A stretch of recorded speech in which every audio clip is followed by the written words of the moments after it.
Aleluia. Louvai a Deus no seu santuário. Louvai-o no firmamento a obra do seu poder. Louvai pelos seus poderosos feitos. Louvai-o consoante a sua muita grandeza. Louvai ao som da trombeta, louvai ao saltério e com harpa, louvai com atufes e danças, louvai com instrumento de cordas e com flautas, louvai com símbolos sonoros, louvai com símbolos retumbantes. Todo ser que respire, louve ao Senhor. Aleluia. E essa noite nós vamos dar glórias ao Senhor por essa oportunidade que Ele está nos dando, de podermos estar aqui e se reunindo e ouvir do Dr. Pompeu sobre essa doença que está devastando bastante os nossos amados e que a gente sabe que tem muitas pessoas que estão sofrendo no dia de hoje, porque a gente tem o nosso grupo e a gente sabe das perdas que estão acontecendo por conta da Covid. Então, eu vou só fazer uma breve oração a Deus e aí eu já passo a palavra para o Dr. Pompeu. Senhor, meu Deus, glorifico e te exalto, Pai amado, nesta noite. Te agradeço, Senhor Jesus, por estar na tua presença e junto com essas pessoas, Senhor, meu Deus, irmãos em Cristo Jesus, podemos te glorificar e te exaltar. E te peço, Pai amado, que o Senhor conduza, Senhor Jesus, essa reunião durante essa noite. E que o Senhor possa abençoar, meu Pai amado, a cada um que aqui está. Principalmente, Senhor Jesus, ao Dr. Pompeu, que se dispôs a nos ajudar, Senhor, meu Deus amado, a ter um pouco mais de entendimento sobre essa doença, Pai. Te agradeço e te glorifico, em nome do Senhor Jesus. Amém. Dr. Pompeu, fique à vontade, o senhor pode começar a palestra, tá bom? Tá ótimo. Na verdade, pessoal, boa noite a todos, né? Eu quero agradecer o convite feito pela Lenita, pela Antonieta e pela Denise de estar podendo falar alguma coisa para vocês hoje, né? Vai ser um bate-papo, né? Isso aqui não vai ser uma palestra, não vai ser muito menos uma aula, a gente vai conversar sobre uma coisa com a qual a gente tem sido massificado de informações desde março do ano passado, né? Eu duvido que tenha havido um dia, desde março do ano passado, que não tenha sido noticiado a exaustão o tema Covid, né? Eu digo, eu não duvido, mas eu não tenho certeza, porque eu há 2 anos deixei de assistir televisão, então eu estou meio longe disso tudo, né? Principalmente jornal, eu realmente não vejo, por pouco tempo mesmo, e a gente acaba vendo tanta bobagem que acaba se estressando desnecessariamente, né? Mas essa é uma doença que tem nos chamado a atenção, né? E contrariamente ao que diz aquela música, né? Eu quero trazer à memória aquilo que me traz esperança, né? Eu vou trazer à memória algumas coisas sobre essa doença, né? Sobre o coronavírus, né? Eu recebi algumas perguntas de vocês e eu vou começar a me ater inicialmente essas perguntas e depois, lógico, o mais importante, a gente abrir para discussão, para dúvidas, né? Então, a primeira pergunta seria o que são coronavírus, né? E o que ele provoca. Então, vamos lá. Os coronavírus, eles são conhecidos da humanidade já há um bom tempo, né? A gente conhecia 4 desses coronavírus já há um bom tempo, e eles não passavam no ser humano, em termos de manifestação clínica, de um resfriadozinho comum, como grandes outras quantidades de vírus que dão esses sintomas de resfriado, né? A gente lembra que o brasileiro chama tudo de gripe, né? Qualquer coisa eu estou gripado, né? Gripe é uma doença, resfriado comum é outra doença, né? Causadas por vírus diferentes e de intensidades diferentes. Então, o resfriado é aquela doença que atinge basicamente vias aéreas superiores, né? Então, você espirra, nariz congestiona, aquela coisa, e passa disso, né? Resfriado não dá febre, resfriado não dá falta de ar. Já a gripe é uma doença mais séria, né? Ela atinge as vias aéreas inferiores, né? E a gente teve aí nos últimos anos alguns surtozinhos, né, principalmente H1N1, todo mundo se lembra. Não tivemos epidemia ou pandemia de gripe desde 1957, que foi a última grande pandemia de gripe, a chamada gripe asiática, né, que causou uma média de 14 milhões de mortes no mundo. Né? No corona nós estamos aí com 2 milhões e pouco. Na época, a gripe asiática matou quase 7 vezes o que o corona matou.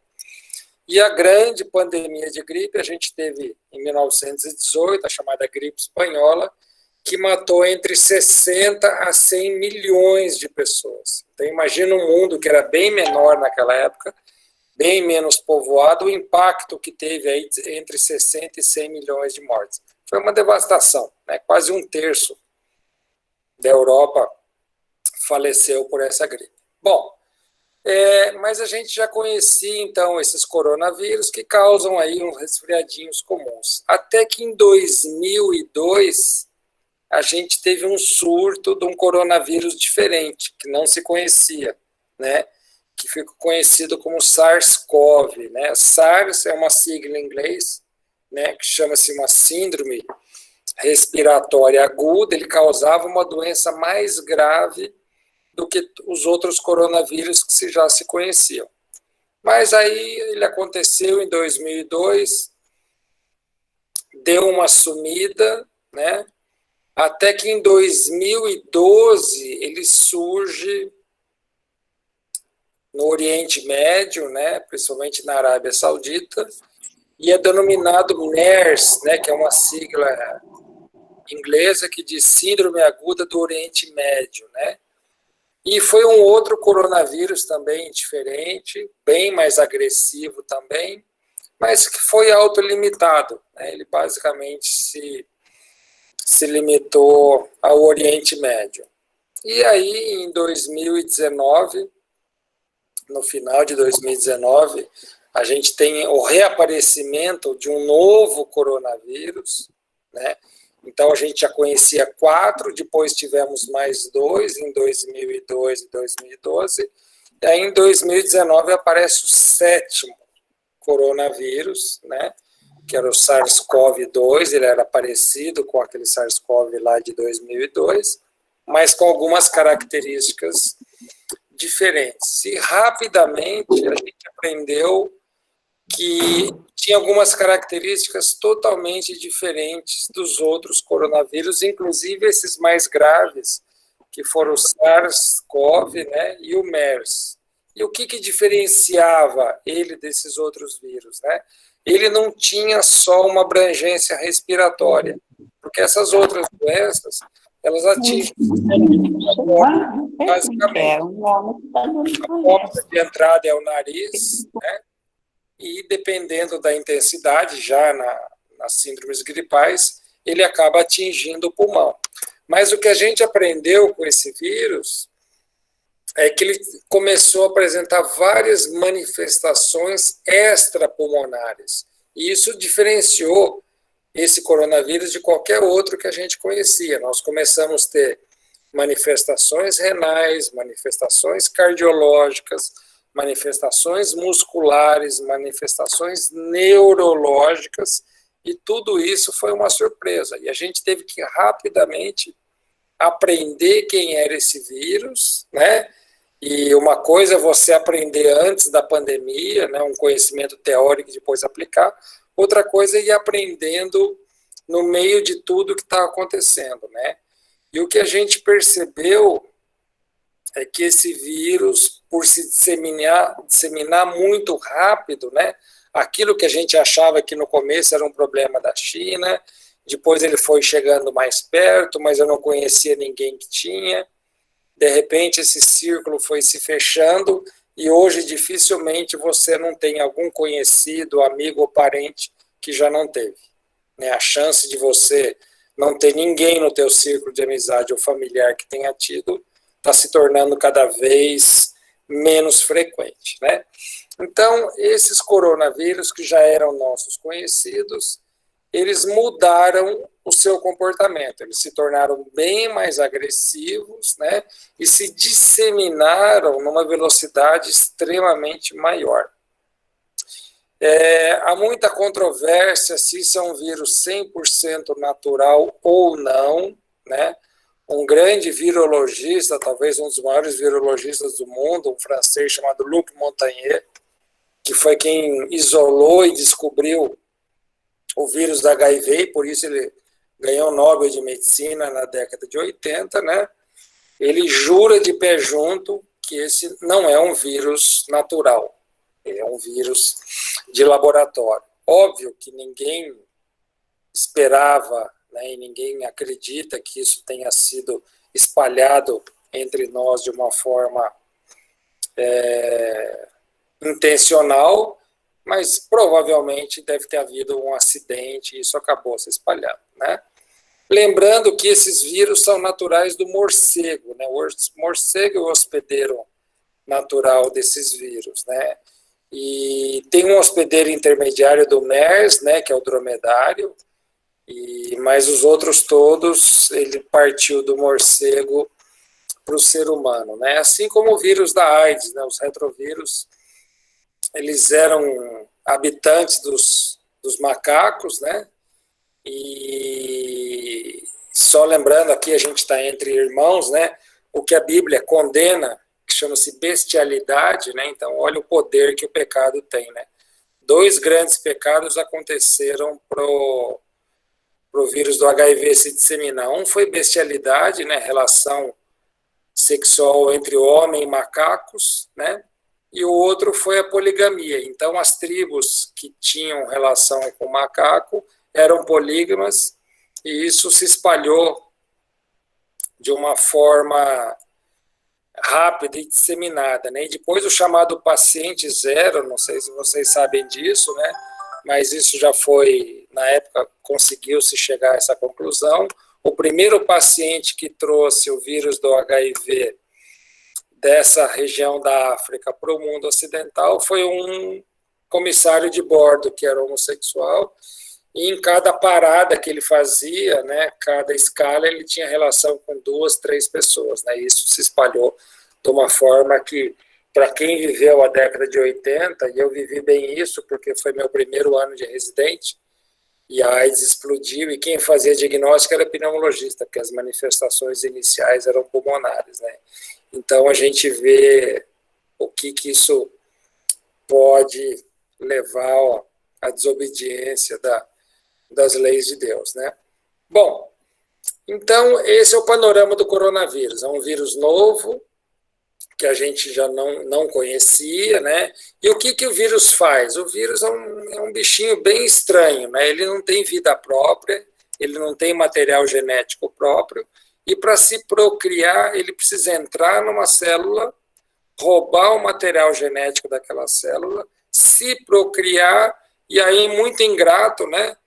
Ele mata aquela célula que fez ele se procriar, né? Agora, já imaginou isso acontecendo com bilhões de vírus dentro do nosso organismo, né? Bilhões de células morrendo, né? E toda vez que a gente tem morte celular, a resposta que o organismo faz para tentar conter aquilo é uma inflamação. São liberadas uma série de substâncias que provocam um processo inflamatório. E essa inflamação no pulmão, ela leva a consequências seríssimas no músculo, nos rins, no coração.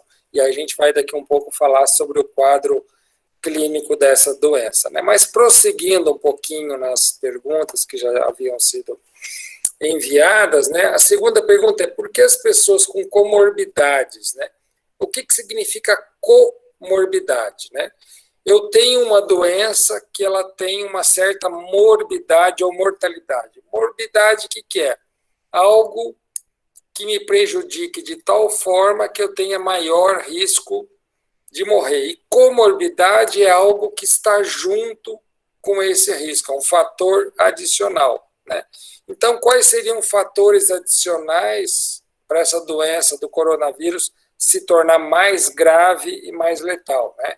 A gente tem basicamente 3 importantes: o diabetes, a hipertensão e a obesidade. Tá, mas por que o diabético, por exemplo, tem chance de ter um quadro pior do coronavírus, né? Porque, primeiro, o diabético ele tem um processo inflamatório crônico. Diabetes, entre outras coisas, é uma doença inflamatória.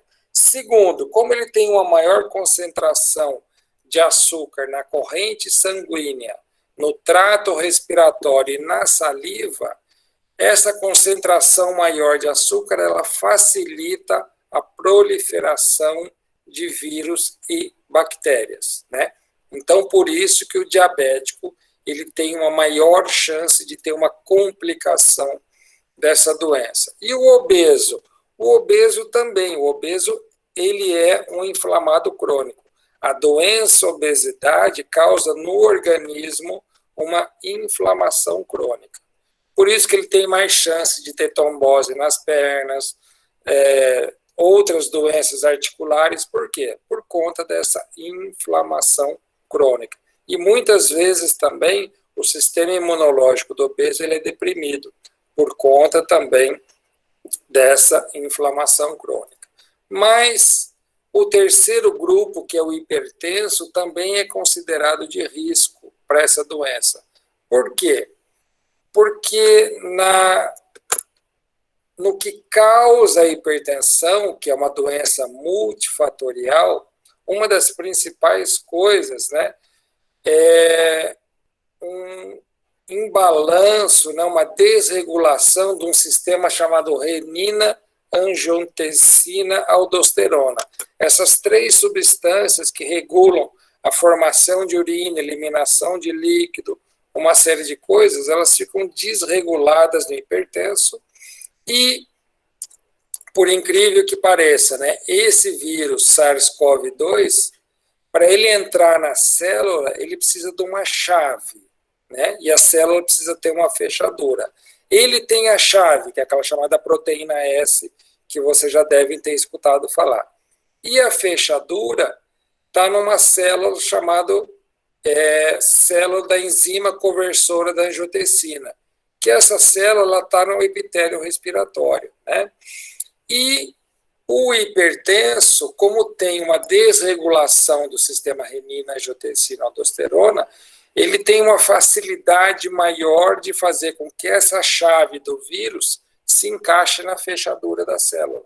Então, ele é mais propenso a ter infecção pelo coronavírus, fora outros riscos cardiovasculares que ele já tinha, né? Então, veja bem, obeso, hipertenso, diabético e pneumopata crônico grave. Por que o pneumopata crônico grave? Porque ele já tem um pulmão lesado.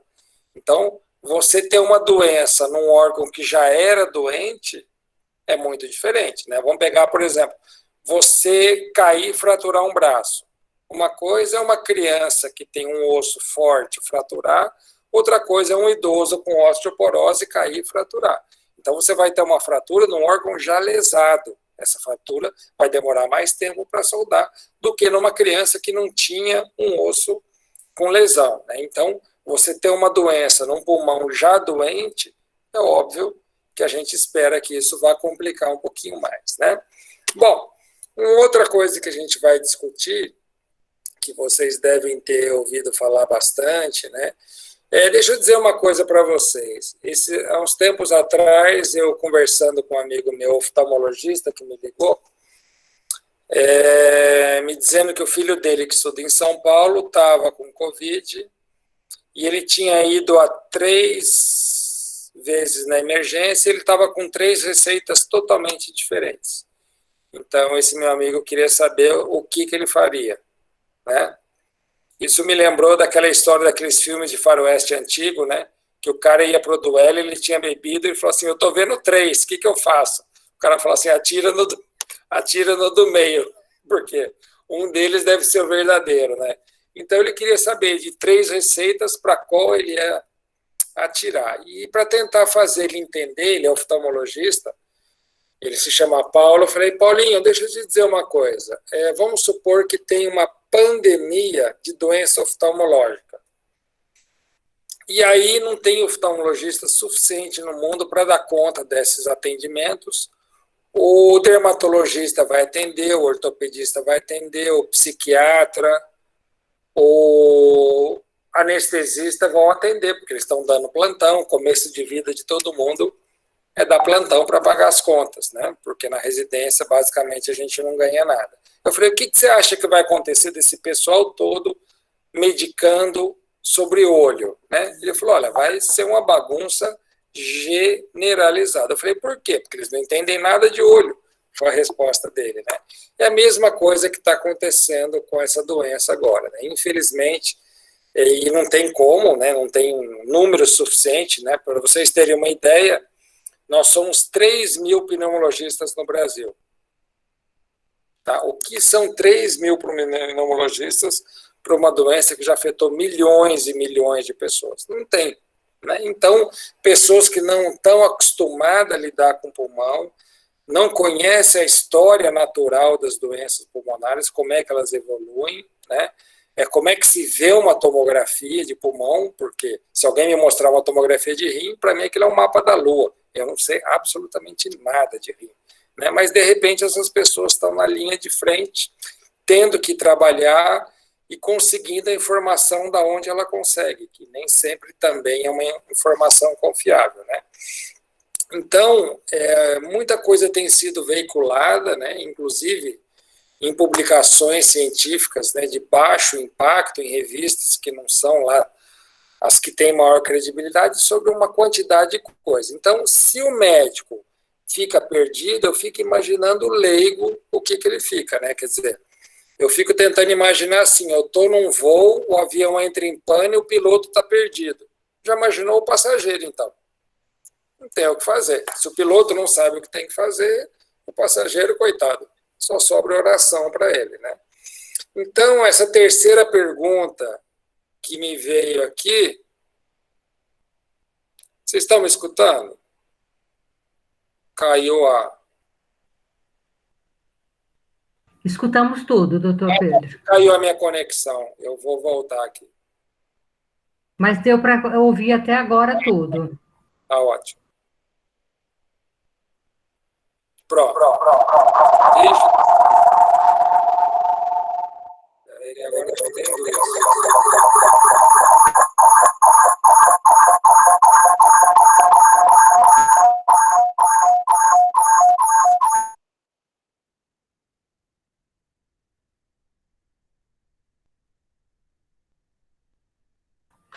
Ele deve ter saído para entrar novamente para ver se melhora.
Ó, o doutor Pedro disse que teve um probleminha, que em alguns segundinhos ele já está de volta, está tentando reconectar, tá? E a gente aproveita para agradecer a presença aí da Silvia, né, que é presidente do Sínodo, que está aqui conosco, a presidente da Federação, né, de Ribeirão Preto, a Débora, que também está aqui, e das demais aí que vieram, né, do presbitério de Araraquara. A gente está vendo um grande número dos nossos irmãos lá de Araraquara, e a gente aí agradece aí a todos, né? E obrigada aí, vamos aguardar que daqui a alguns segundinhos o doutor Pedro está de volta. E aí, acho que podiam até, se quiserem, estar formulando as perguntas, né? Porque a hora que ele abrir para a pergunta, vocês já possam fazer isso. Se quiserem até fazer a pergunta pelo chat, se ficou mais fácil para vocês, ou depois, a hora que ele abrir, para fazer a pergunta diretamente para ele. Fique à vontade, tá? A gente vai ter alguns minutos depois que ele terminar.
Pronto, pessoal? Deu certo?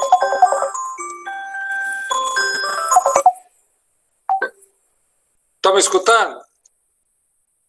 Então, tá bom. Doutor Pedro, pode João, usar a palavra. Desculpa. Essa coisa de informática às vezes dá umas coisas interessantes que bloqueou até meu celular. Tentei continuar pelo celular no link, também não deu certo. Bom, então vamos lá. A gente estava falando sobre as comorbidades. Tudo certo, doutor Pedro? Não é? Então vamos continuar sobre esse tema, né? Que a gente estava falando sobre as comorbidades. Doutor Pedro, a gente não está ouvindo o senhor. E agora? Nós não estamos ouvindo. Não está? Não, eu estou. Estamos sim. Eu também estou. Antonieta, tá legal. Talvez seja você. Também estou. Tá perfeito aqui. Meu telefone aqui está Ainda... travado. Tá perfeito. Tá perfeito para mim. Então, bom, então a gente estava falando sobre aquela panaceia de gente dando palpite nessa doença, né? E uma pergunta, por que a gente estava falando isso? Porque uma das perguntas aqui era, né? Faço suplementação de vitamina C, vitamina D, zinco, própolis, arruda, o que mais? Sei lá, a gente escuta falar tanta coisa, né? Ferradura, põe atrás da porta, né? Cada um fala uma coisa, né? Na verdade, gente, não existe nenhuma comprovação científica para isso, né? A gente diz que essa pandemia ela está mostrando o melhor de quem era bom e o pior de quem já era ruim, né? Então, infelizmente, tem muita gente se aproveitando do desespero, né? E uma forma de você enganar alguém é quando ela está desesperada, né? As pessoas ficam muito fragilizadas, muito suscetíveis a qualquer coisa, né? E essa é uma doença que tem causado muito pânico, desespero, e muita gente se aproveita de uma série de coisas, né? Então, se você puser na internet kits, né, para Covid, vai aparecer tudo, né? Vocês lembram da história do ozônio, alguma coisa assim, né? Quer dizer, pedra da lua, tem gente vendendo tudo para Covid. Então, a resposta é não. Não adianta vocês gastarem dinheiro com suplementação disso, suplementação daquilo, a menos que você tenha um déficit nutricional que já tenha sido diagnosticado e tenha sido orientado a um tratamento para você fazer essa reposição. Tá? O resto é jogar dinheiro fora, né? Você quer fazer uma boa coisa, alimente-se bem. Tome líquido, é isso que você precisa, tá? Não vai gastar dinheiro com essas coisas malucas, né? E eu não sei se vocês perceberam, mas do começo da pandemia para cá, a medicação deu uma boa subidinha de preço, né? Então o pessoal está ganhando muito dinheiro. Tanto que a gente fala que tem 3 categorias profissionais que estão ganhando muito dinheiro, né? Farmácia, supermercado e fabricante de caixão, né? Infelizmente, porque tudo isso está em alta, né? Bom, então, em relação a essa coisa de imunidade, primeiro que imunidade é um mundo, né? O pessoal acha que imunidade é uma coisa só. Imunidade é uma coisa extremamente complexa, existem vários compartimentos do sistema imunológico, né? E, de um modo geral, existe muita dúvida, né? Muita polêmica até no meio médico sobre isso, mas poucas são as comprovações realmente científicas que reposição funciona, a menos que esteja com uma deficiência, né? A gente costuma falar que essa coisa de vitamina é mais ou menos assim, você tem uma caixa d'água de 1.000 litros, e aí você fala assim, puxa, mas eu me sinto inseguro com 1.000 litros, eu quero encher com 2.000, tá, mas a tua caixa d'água só cabe 1.000, o que vai acontecer com os outros 1.000? Vai vazar, você vai desperdiçar. Quer dizer, então, vitamina é a mesma coisa. Em quem não está deficiente, você suplementar não tem sentido. Primeiro que boa parte você vai eliminar na urina e o acúmulo dela no organismo pode causar lesões graves. Então, hipervitaminose D causa problema de saúde, hipervitaminose C causa problema de saúde. Quer dizer, então, quem não está deficiente, não tem por que repor, tá? Então, vamos lá. Uma outra pergunta que foi feita aqui é em relação às sequelas da Covid. Quais sequelas ela pode deixar? Que é um tema que causa bastante preocupação e curiosidade, né? Até agora, diferentemente dos outros coronavírus, né, que só deixavam sequela no trato respiratório, a gente já tem descrito até agora, e nada impede que essa lista aumente com o passar do tempo, 47 sequelas do Covid no organismo. Tá? 47. Isso, algumas são mais frequentes, outras são bem menos frequentes. Das mais frequentes, acima de 50% a 60%, a gente tem 2 grandes sequelas, que é fadiga e dor de cabeça. O que é fadiga? É aquela coisa que, por exemplo, para quem já sofreu uma grande cirurgia, ficou acamado aí 15, 20 dias, depois que se recupera, tenta fazer qualquer coisinha, está cansada, né? Vai passar um pano no chão, que fazia com a mão nas costas, mal consegue fazer. Vai tomar banho, parece que aquilo durou uma eternidade. Então, essa fadiga ela é bastante comum, é o sintoma mais comum de sequela. No início, se achava que isso fosse durar 2, 3 meses, mas não é assim. O trabalho mais longo que a gente tem, o acompanhamento mais longo que a gente tem, um acompanhamento de 7 meses, mostrando que a fadiga persiste em mais de 60%, 7 meses depois da doença inicial. Então, é uma se preparem, quem teve Covid e está com essa fadiga, porque talvez a coisa não vá embora em 2, 3 meses. Dor de cabeça também é extremamente comum, né? Falta de ar, que é diferente dessa fadiga, né? O indivíduo não é aquele cansaço físico de quem está depauperado, né? É realmente ele tem que puxar o ar para responder. É bastante comum também, 25% das pessoas se queixam disso. Uma coisa que mulher não gosta nunca, mas está vendo agora na Covid, né? Uma entre 4 mulheres, cada 4 mulheres tem queda de cabelo acentuada. E isso talvez leve alguns meses também. 25% das mulheres apresentam queda de cabelo. E a gente tem anosmia, perda de paladar, que pode durar meses, né?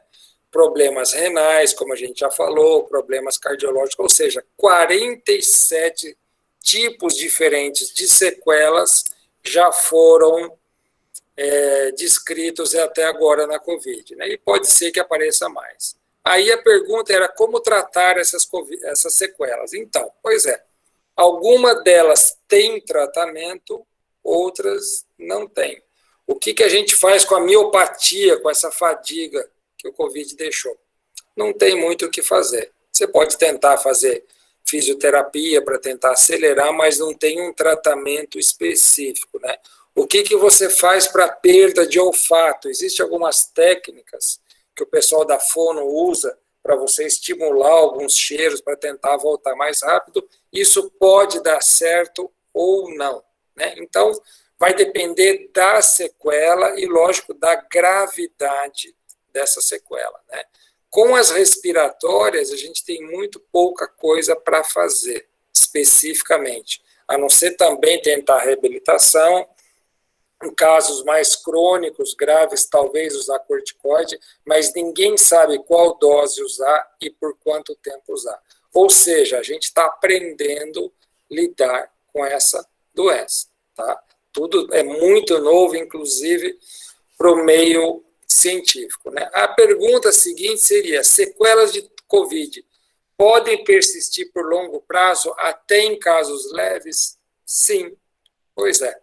Inclusive, doença leve pode persistir. Esse trabalho que eu me refiro a vocês, que foi de 7 meses, né? Foram analisadas 3.670 pacientes, mais ou menos, de 56 países diferentes, então, mostrando que não tem uma predileção étnica, racial, socioeconômica, né? Foram 56 países, né? 7 meses depois, e desses pacientes que foram analisados, que persistiram com essa altíssima porcentagem de sequela, só 8% eram pacientes graves, só 8% foram pacientes internados. Todos os outros eram pacientes leves e moderados, ou seja, mesmo a doença leve deixa sequela, tá? Então, isso é muito importante. E quanto tempo ela vai durar? Boa pergunta. A gente gostaria de ter essa resposta, mas não tem. A gente já tem quase 1 ano de doença e a gente tem paciente com sequela que teve a doença naquela primeira fase, né? O que faz com que uns tenham doença e fiquem sem nada? Hoje, por exemplo, o penúltimo paciente que eu atendi, ele teve Covid há 14 dias atrás, saiu do hospital há 5 dias atrás, teve uma doença relativamente grave, de moderada para grave, e ele está 90% recuperado no espaço de 14 dias da doença e 5 dias ter saído do hospital. Eu nunca vi nada assim, mas tem um abençoado que não ficou quase nada tendo uma doença tão importante como a que ele teve. E outros tiveram doenças leves e ficam com sequelas aí bastante tempo. Isso parece mais ou menos, eu não sei quem já conhece ou conversou com pessoa que teve herpes zoster, né? Tem gente que fica livre da dor em pouco tempo. Eu tenho um tio, que é meu padrinho, teve herpes zoster há 2 anos, ele tem dor 24 horas por dia há 2 anos. Ele já foi em todas as clínicas da dores possíveis em São Paulo e Campinas, fez aquele negócio de tentar matar o nervo com álcool, radiofrequência, o que vocês pensarem, e ele tem dor todos os dias pós-herpético. A maioria das pessoas acontece isso? Não. Mas tem aquelas pessoas que ficam, né? Então, sequela de Covid a gente vai aprender também com o tempo, né? Uma última pergunta que me foi feita aqui é o que muda depois eu tomar a vacina contra a Covid-19? Boa pergunta. Isso também a gente está aprendendo. Lembrando que todas as vacinas foram feitas antes do aparecimento das variantes. Nem se tinha ideia que ia aparecer essas malfadadas variantes que têm dado tanto problema, né? E por que existem essas variantes? Por uma questão simples, né? Assim como a gente quer ficar vivo, o vírus também quer ficar vivo. Assim como a gente quer se multiplicar, o vírus também quer.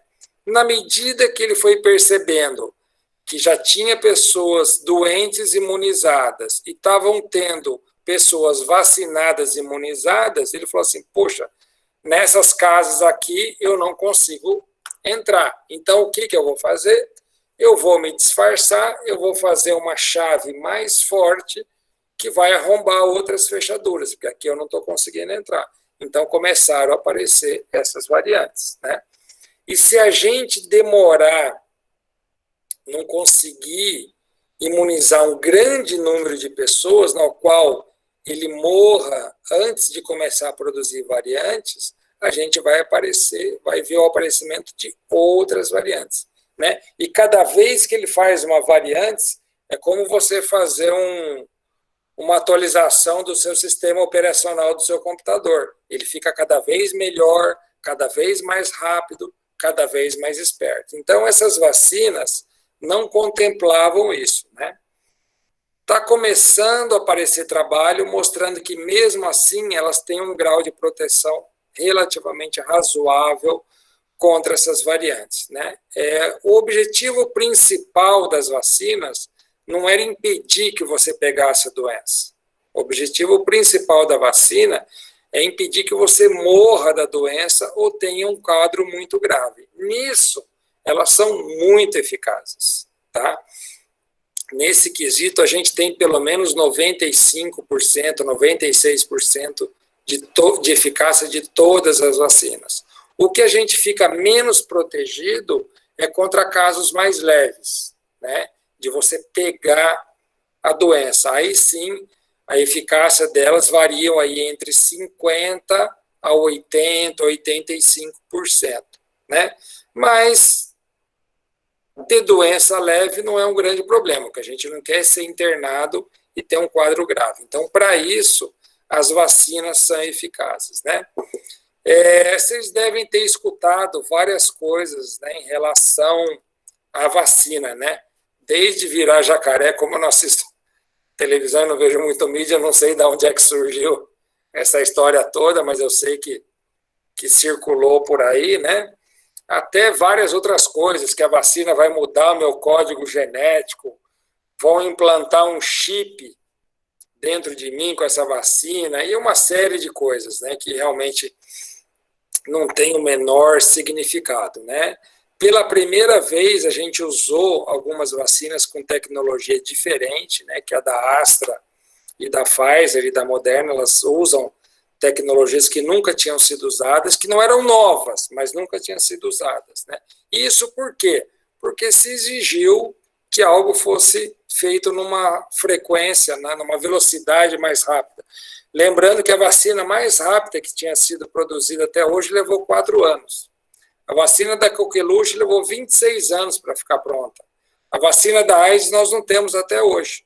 Então não é fácil fazer vacina, tá? Só que a pressão foi tão grande, a injeção de dinheiro foi tão grande em laboratório que a gente conseguiu em menos de 1 ano produzir vacina. Isso foi um marco na história, né? E a vacina da corona usa uma plataforma de vírus inativado que a gente já conhecia há muitos anos, que é a vacina da gripe e várias outras vacinas, né? Também a gente vai ver, conforme essas vacinas vão sendo aplicadas, né, na vida prática, a real eficácia delas, né? No mundo de pesquisa é uma coisa, mas na vida real, às vezes, a gente tem surpresas. Até agora, as surpresas têm sido boas, né? Só vale relembrar aqui que não existe nenhum relato em nenhuma vacina, mesmo na fase de ensaio clínico, nem agora, que uma vacina possa matar alguém. Né? Que surge essa dúvida, não vou tomar porque eu corro risco de morrer. Esquece. Eu sei, pelo que os pacientes têm me falado, que existe uma preocupação também de alergia à vacina.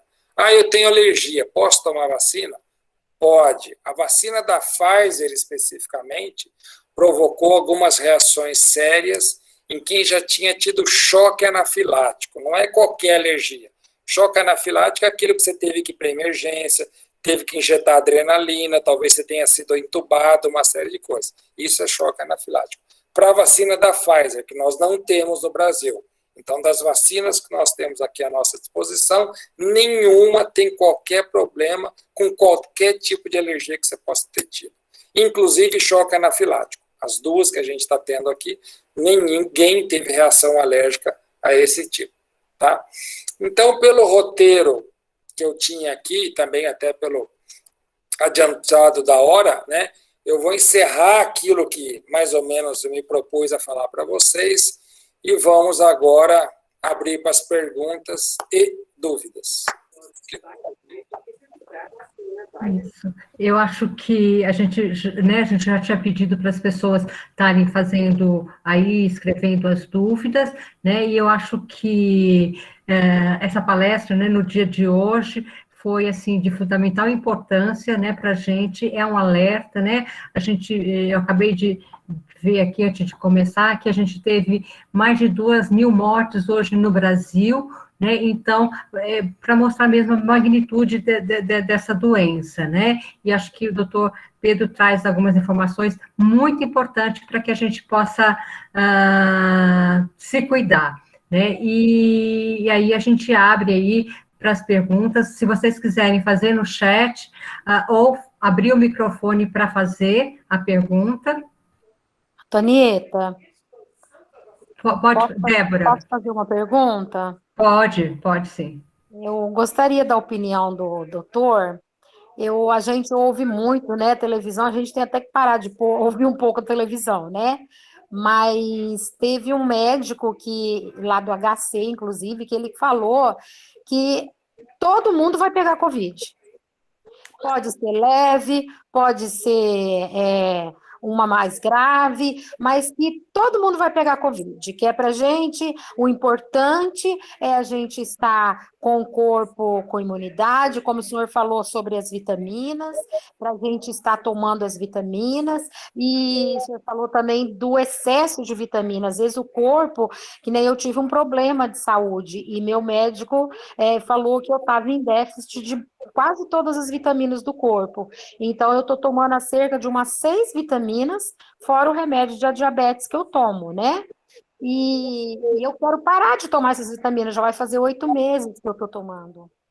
Então, a minha pergunta também seria essa, como que eu vou saber só através do exame mesmo, para saber se meu corpo já está bem com essas vitaminas, para mim parar de tomar, para não deixar de ser um excesso, ou eu tenho que continuar tomando, como o médico falou, né? Que enquanto tiver essa pandemia, eu tenho que estar tomando essas vitaminas. Qual seria a sua opinião? O ideal, lógico, né, é que seja dosado novamente, ele deve fazer isso conforme o tratamento vai progredindo, para ver se já chegou no nível ideal, né? Como a gente já disse, hipervitaminose não é uma coisa boa, né? Ela causa problemas de saúde também. Então, provavelmente no próximo retorno que a senhora tiver com ele, dependendo da gravidade da deficiência que elas estavam, né? Existe um tempo para se repor isso, ele deve estar repondo, né? Em relação a essa informação que o colega deu, que mais cedo ou mais tarde todo mundo vai pegar, isso é um fato mesmo, né? O que a gente espera é que a gente tenha essa doença já vacinado justamente por isso, né? É que nem gripe. Gripe quase todo mundo, mais cedo ou mais tarde, pega. Só que as pessoas vacinadas têm um quadro muito mais leve, né? O que a gente não quer é morrer de gripe, o que a gente não quer é morrer de coronavírus, né? E para isso, para esses casos graves, a vacina ela é extremamente eficaz, tá? Então, o que a gente precisa saber é quanto tempo vai demorar para a maior parte da população estar imunizada. A gente sabe que o vírus, ele começa a ter dificuldade em circular, ele começa a morrer, porque ele não tem mais hospedeiro para ele entrar, quando mais ou menos 70% da população já foi vacinada. Então, num país de 200 milhões de habitantes, seriam 140 milhões de pessoas, vezes 2 doses, 280 milhões de doses aplicadas. Não vai ser tão fácil assim, não vai ser tão rápido assim. A partir disso, provavelmente, o vírus começa a deixar de circular. Então, a gente crê que isso vai se atingir aí, talvez no começo do ano que vem, final desse ano. Agora, para quem já foi vacinado, isso significa que pode sair por aí tranquilo, lindo, leve e solto, sem máscara, sem nada, de forma nenhuma. Por quê? Mais uma vez, essas vacinas que a gente está tomando agora não tinha ainda as variantes. Eu estou com um amigo meu, pneumologista, internado há 2 dias, tinha tomado uma vacina cuja eficácia prevista para uma dose, que é da Oxford, é de 76% de eficácia já na primeira dose. Ele tinha tomado há mais de 35 dias e está internado com um quadro relativamente importante. Tem pessoas que já tomaram as 2 doses da corona e tiveram doença. Ou seja, vacina é importante, importantíssima. No momento atual, isso significa que você vai deixar de tomar todos os cuidados que você estava tomando até agora? De forma nenhuma. Tudo continua igualzinho. Distanciamento, higiene, lavagem da mão, uso de máscara, não mudou absolutamente nada. Só que agora você tem uma defesa a mais dentro de você, que é a vacina. Obrigada. E lembrar, só rapidinho, isso é importante também, que mesmo que você não pegue a doença grave, não impede que você adquira novamente o vírus, só que você não vai ter sintomas, e esses vírus se replicam e você transmite a doença. Então, o vacinado tem que tomar muito cuidado, que ele está protegido, mas as pessoas com as quais ele vai ter contato e que não foram vacinadas, se ele se contaminar, não estarão protegidos. Quer dizer, então, vale aí a consciência da pessoa, né? E aquilo que a Bíblia prega muito, que é empatia, né? Você se colocar no lugar do outro. Doutor Pompeu, eu queria fazer uma pergunta para o senhor a respeito das pessoas que são assintomáticas. Como que elas vão ficar tendo conhecimento que elas já foram contaminadas? Boa pergunta. Só teria um jeito de saber isso, fazer uma testagem universal, testar todo mundo. E, se possível, não vai saber. Então, esse é um grande problema, porque eu posso estar assintomático. E outra coisa, né? Lembra que o período de incubação da doença é em torno de 5 a 6 dias.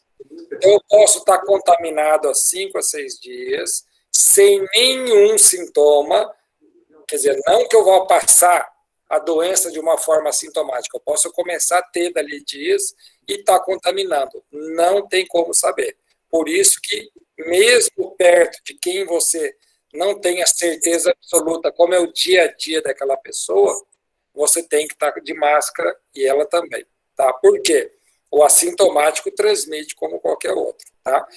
Outra coisa que você falou que eu lembrei agora, que eu acho interessante também a gente falar sobre isso, né?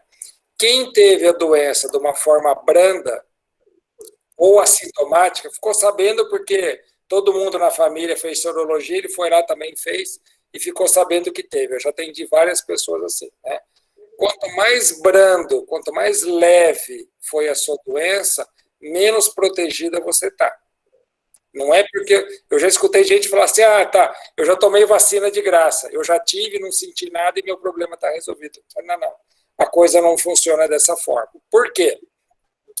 Vamos supor que você tenha, vamos lá, na Idade Média, você tem um castelo com 100 mil soldados e alguém tenta invadir o seu castelo com 3 mil soldados. Você precisa colocar os 100 mil que você tem à disposição? Não. Você põe lá 3 ou 5 mil, resolve. Agora, se ele chega com 90 mil soldados, você vai colocar à disposição os teus 100 mil. Então, se o teu organismo não se sentiu agredido pelo vírus, porque a quantidade de vírus era pequena, ele montou uma resposta pequena. Ele não precisa mobilizar todo mundo.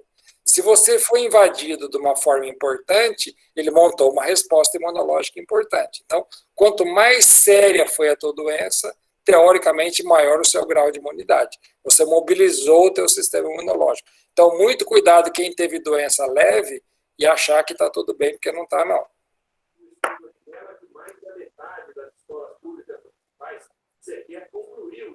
Alguém mais gostaria de fazer a pergunta? Marisley? Boa noite, Antonieta. Boa noite, doutor. Eu sou a Érica, da Igreja Presbiteriana de Altinópolis. Eu gostaria de perguntar para o senhor, doutor, sobre as crianças, tanto a volta das crianças às escolas, nessa fase vermelha agora, permitindo só 30%, né, dos matriculados. Se a gente manda nosso filho, não manda nosso filho tem problema de asma, é paciente do doutor, faz uso de bombinha, faz uso de medicação, como é que fica a ida, a volta dele na aula presencial, mesmo que de máscara, e com o distanciamento, álcool em gel, e também sobre a igreja, né, a escola dominical, o departamento infantil, se a gente manda nosso filho, mesmo fazendo uso de medicação para asma, bombinha, ou se ele permanece em casa no ensino remoto e sem a escola dominical. Tá, vamos começar de trás para frente, sua pergunta foi excelente. É o seguinte, em relação ao tratamento da asma, né, o asma em si, asma foi publicado oficialmente isso pela Sociedade Brasileira de Pneumologia, Associação Médica Brasileira e Sociedade de Imunologia e Alergia, agora no dia 17 de fevereiro, asma não é mais grupo de risco para Covid, tá? A não ser asma grave não controlada, que é um outro tipo de doença que tem uma outra conotação. Então, asma leve e moderada não faz mais parte do grupo de risco. Então, quanto ele está em uso de medicação, esse asmático especificamente, isso não o torna mais vulnerável do que as outras crianças. Bom, em relação a ser criança em si, né?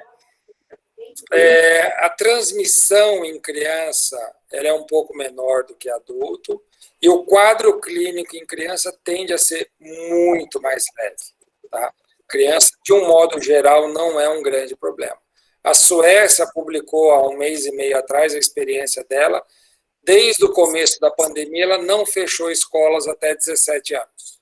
Em nenhum momento eles fecharam qualquer escola. E nem fizeram rodízio, 30%, nada. Continuou absolutamente normal. E a taxa de infecção deles de criança foi de 1 caso para cada 160 mil alunos. Então, é uma taxa extremamente baixa. E tanto isso é verdade, né, que a gente não tem nenhum estudo de vacina abaixo de 18 anos. A vacina é só para maior de 18 anos. Por que não foi feito estudo em criança? Porque criança até agora não se mostrou um grande problema. Isso na média. Existem exceções? Lógico que existe. Tá? Mas, de um modo geral, não é um grande problema. Eu tenho 2 netinhos, um de 3, um de 6 anos, eles estão na escola. O pequeno, há 2 final de semana, ficou resfriado. A professora já ligou na segunda-feira, ele está afastado, não é Covid, mas está afastado pelo fato de ser um quadro respiratório, quer dizer, então, lógico, vai do bom senso da escola, vai do bom senso do professor, mas, de um modo geral, não é uma grande preocupação, tá? A gente sabe a falta que a escola está fazendo para as crianças, numa série de coisas, desde problemas emocionais, né? E tem pais que realmente não têm onde deixar o filho, né? Quer dizer, a minha filha, essa mãe dos meninos, ela já tirou todas as possíveis férias e sei lá como é que chama, outras coisas, acho que para os próximos 3 anos, ela esgotou tudo que ela tinha que esgotar, né? E o marido também, e são situações complicadas, né? Então, de um modo geral, não precisa ficar muito preocupado com a volta à escola das crianças, né? Em relação à escola dominical, a mesma coisa, orientar só para a tia da escola dominical e pergunte para a mãe se a criança ficou resfriada ou ela mesma notar alguma coisa. Naquele caso, orientar até que tenha bom senso de naquele domingo não levar para a escola dominical, mas de um modo geral não tem grandes problemas, é um fator que preocupa a criança. Muito obrigada, doutor. Tá. Eu acho que a Marisley, né, que levantou a mão, que quer fazer uma pergunta, e a Silvia também, não sei se a Silvia vai querer. Então, Marisley, pode fazer a pergunta? Oi, obrigada, Antonieta. Obrigada pelo convite. Doutor Pedro, eu sou uma convidada aqui da Antonieta, sou professora lá na Escola de Enfermagem, colega dela. Sim. E, assim, eu vou fazer essa pergunta porque eu acabei de receber aqui no meu WhatsApp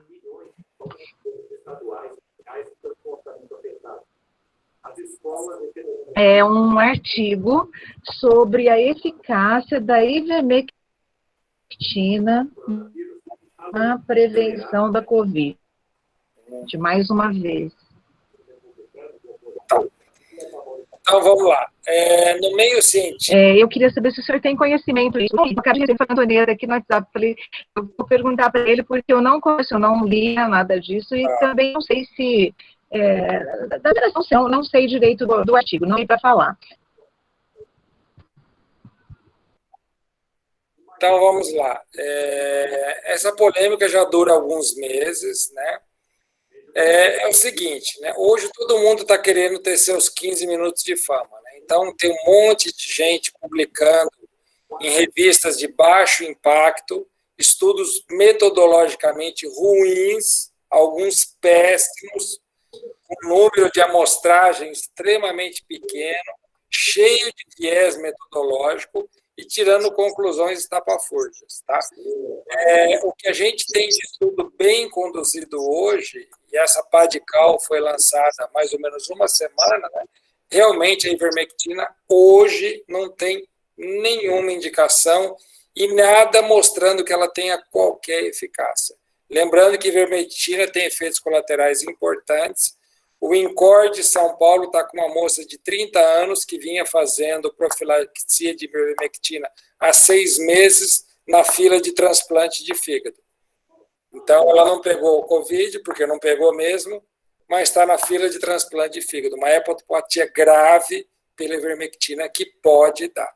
Ou seja, cloroquina, ivermectina, azitromicina, anita, o que mais que a gente tem?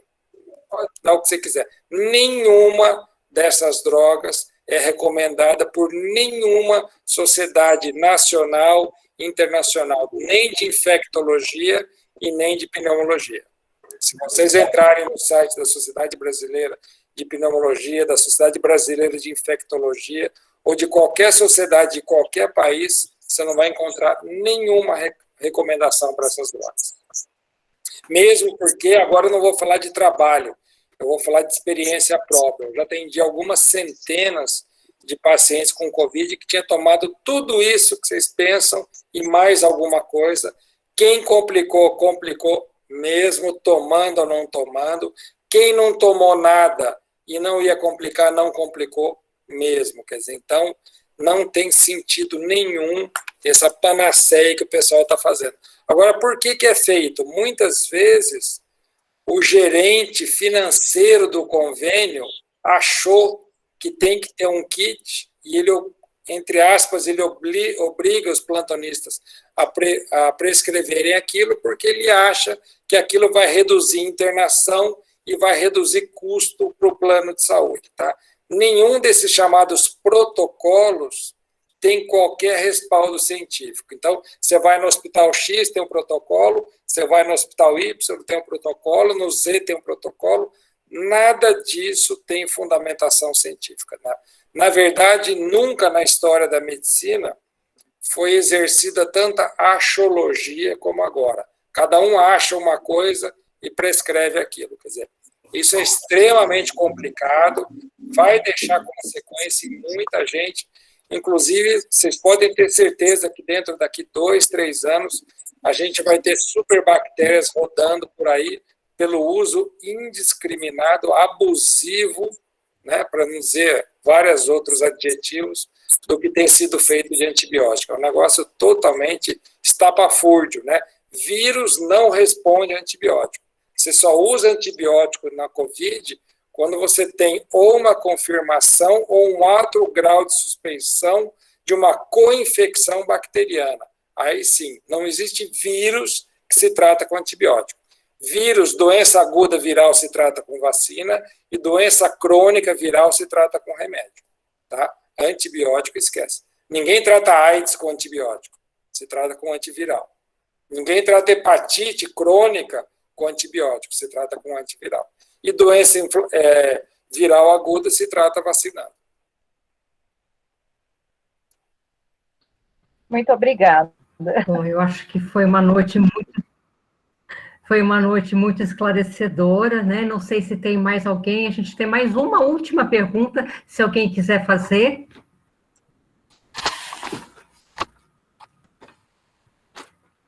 Então, acho que a gente pode estar terminando, né? E, mais uma vez, a gente agradece aí a presença do Dr. Pedro, né? E de todos que aceitaram o nosso convite, né? Foi muito bom. Mais uma vez, a gente agradece aí a Silvia, que é presidente da Sinodal. Para quem não sabe, a Sinodal ela é presidente a Igreja Presbiteriana tem a SAF, né, para quem não conhece, né, e a SAF tem a sua federação, que a gente tem a Débora, que está representando aqui, né, a Federação de Ribeirão Preto, e a gente tem a Federação de Araraquara, e a Silvia é presidente dessas duas confederações, né, da Sinodal. E a gente agradece aí a presença de todos que estão aqui, pastor Rubens, pastor Walter, que está aqui conosco, né, e das nossas convidadas. E, doutor Pedro, foi muito bom mesmo tê-lo aqui conosco essa noite. Denise, não sei se você quer fazer uso da palavra. Eu só quero agradecer mesmo ao doutor Pedro pelo esclarecimento que nos foi dado e às irmãs que estão aqui, os convidados presentes, tá bom? Eu desejo uma boa noite a todos, que todos possam ter aprendido um pouco mais, né, e sermos cautelosos, não só no agir, na conduta do nosso dia a dia, mas tomar essas lições para que a gente possa viver um pouco mais com tranquilidade. Não tem terrorismo, que eu pude entender, que não tem esse terrorismo todo que às vezes a mídia nos passa, mas que precisamos ter muito cuidado, né? Porque como a própria Débora colocou aí, ela anda com o organismo dela debilitado, a gente nunca sabe quando a nossa imunologia está totalmente boa, então esse cuidado a gente precisa ter, né? E fazer o uso da alimentação adequada para que a gente possa passar por esses problemas até a chegada da vacina para a gente, né? Porque a minha mãezinha tomou a primeira dose, né? E tem que tomar a segunda. E eu falo para ela, não adianta, você não vai passear. Não, por enquanto não. Então, eu tá agradeço bom, também eu agradeço o convite de vocês, né? E lembrando que antes de ficar desesperado ou preocupado em excesso com isso tudo que a mídia com certeza deve estar plantando na cabeça de muita gente, né? Lembrar daquilo que o apóstolo Paulo fala sobre os frutos do Espírito, né? Do cristão, né? E entre esses a gente tem que lembrar paz, benignidade, mansidão e domínio próprio, né? Então, antes de a gente sair por aí, o pagão faz isso muito bem, né? O cristão tem que ter um comportamento diferente, né? Então, nada do que está acontecendo é surpresa para Deus, né? Ele já sabia disso, ele sabe como é que isso vai terminar, quando vai isso terminar, né? Então, se a gente tem a nossa fé fundamentada na rocha, pode vir tempestade, ventania que não vai nos derrubar, né? E esse talvez seja um bom momento para a gente mostrar para o mundo que não crê em Deus a nossa fé e a nossa tranquilidade e paz nesse momento. E se alguém perguntar para a gente o motivo disso, né? Aquilo que Pedro fala, se alguém perguntar o motivo da fé de vocês, a gente dizer que é a certeza da salvação eterna e que Cristo está no controle de tudo. Era isso que tinha para falar para vocês. Boa noite a todos, então. Boa noite. É só mais uma informação, essa palestra ela foi gravada, né, com a autorização do Dr. Pedro e dos presentes, tá? A gente vai ver aí a melhor forma de disponibilizá-la, e aí a gente compartilha aí o link aonde ela for a gente colocá-la, tá? Para que vocês também possam estar compartilhando com outras pessoas, né, esse conhecimento aqui que foi dividido aqui para a gente nessa noite, tá? Boa noite a todos e obrigado mais uma vez a todos pela presença. Boa noite a todos. Até mais. Tchau, tchau. Boa noite. Boa noite. Um abraço a todos. Obrigada. Boa noite. Antonieta. Boa noite, Silvia. Um beijo para você, Lenita. Denise, Débora, Vera, beijo, Arlete, Dídima, todos vocês. Obrigada, Silvia. Obrigada, Débora. Federação Araraquara daqui. Muito bom. Muito bom. Obrigada, gente. Boa noite. Boa noite. Boa noite. Boa noite. Obrigada, Marilei, está aqui. Oi, Cláudia. Boa noite, Cláudia. Beijo, Marilei. Eu que agradeço. Foi muito bom, obrigada. Lenita, Rubinho, querido. Eu coloquei um recadinho no chat ali para vocês. Obrigada. Beijo para vocês. Tchau. Tchau.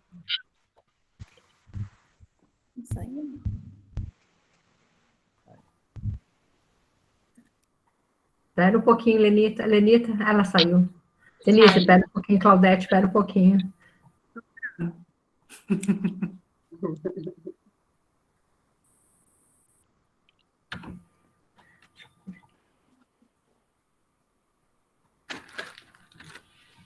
esperar. A outra Claudete que está aqui é a Rejane? A outra? É a Rejane. Glória está aqui. Claudete, você quer que pede para a Lenita entrar de novo? Não, imagine. Não, eu acho que é só mesmo para a gente... eu vou parar, peraí.